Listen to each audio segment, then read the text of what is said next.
Ada satu fakta gila di dunia medis yang secara literal bisa menyelamatkan nyawa kita semua. 35 tahun. Selama 3,5 dekade terakhir, industri farmasi global gagal total. Gak ada satupun kelas antibiotik baru yang original yang berhasil ditemukan. Kita benar-benar mentok. Sampai akhirnya, 6.680 senyawa kimia dilempar ke dalam sebuah sistem. Semuanya disaring secara virtual, tanpa ada satupun ilmuwan yang nyentuh tabung reaksi di lab. Dan hasilnya? Muncul cuma dalam hitungan jam. Sebuah kecerdasan buatan sukses nemuin senjata baru buat melawan superbug mematikan. Apa yang gagal dilakuin umat manusia selama puluhan tahun, diselesain sama algoritma bahkan sebelum kamu bangun tidur besok paginya. 1. Monster kebal obat. Coba bayangin, kamu lagi main game strategi. Kamu udah main bertahun-tahun, level udah mentok, dan semua senjata paling mematikan udah kebuka. Tapi musuh kamu ini nggak diam aja. Mereka ngehafal pola seranganmu. Sekarang, pedangmu mantul, pelurumu nggak nembus, bom yang kamu lempar sama sekali nggak ngasih damage. Nah, ini realitas kita sekarang. Senjata kita itu antibiotik, dan musuhnya adalah bakteri yang udah berevolusi. Serangan kita sekarang bener-bener mentah gitu aja. Senjata lama kita itu dirancang khusus buat bakteri jadul. Masalahnya, bakteri itu bisa berevolusi cuma dalam hitungan jam. Mutasi acak bikin mereka jadi kebal abis. Kemajuan medis puluhan tahun tiba-tiba jadi gak berguna.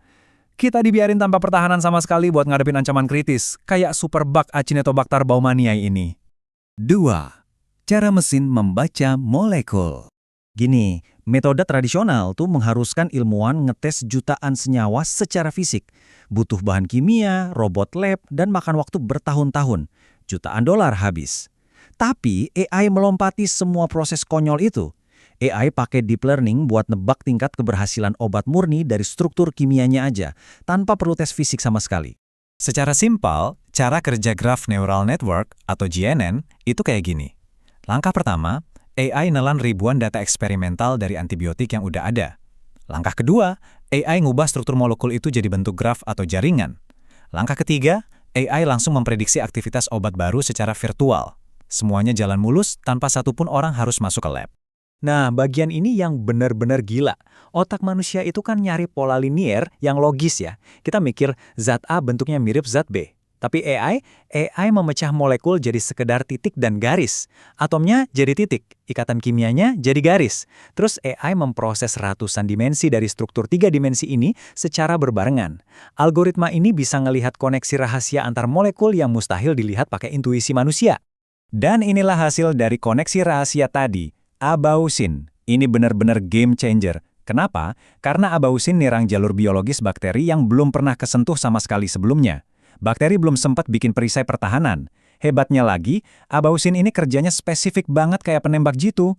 Dia cuma ngebunuh patogen jahatnya aja, tanpa ngancurin bakteri baik yang ada di dalam tubuh kita. 3. Skala ancaman global. 1,27 juta. Itu jumlah manusia yang meninggal secara langsung karena resistensi antibiotik di tahun 2019. Jutaan nyawa hilang cuma karena obat yang mereka minum udah nggak mempan lagi. Kalau kita diam aja, tahun 2050 nanti, superbug diproyeksikan bakal ngebunuh 10 juta orang tiap tahunnya. 10 juta! Angka ini bakal ngelampauin total kematian akibat kanker di seluruh dunia. 4. Realitas ICU di Indonesia. Ini bukan cuma masalah global yang jauh di sana. Di Indonesia, data Kemenkes menunjukin kalau kebiasaan kita beli dan minum antibiotik sembarangan tanpa resep dokter tuh punya konsekuensi fatal. Kebiasaan ini jadi bahan bakar yang mempercepat mutasi si bakteri. Nyatanya, superbug kebal obat ini sekarang udah mendominasi angka infeksi di ruang-ruang ICU rumah sakit kita. Coba bayangin, pasien masuk ICU buat disembuhin, tapi malah diserang sama monster yang kita ciptain sendiri dari kebiasaan buruk kita. 5. Pacuan melawan waktu. Tahun 2019, raksasa farmasi global benar-benar angkat tangan. Mereka ninggalin riset antibiotik karena biayanya terlalu mahal dan selalu berujung gagal. Bidang ini sempat dianggap mati, tapi masuk ke tahun 2020, AI muncul dan sukses nemuin halicin.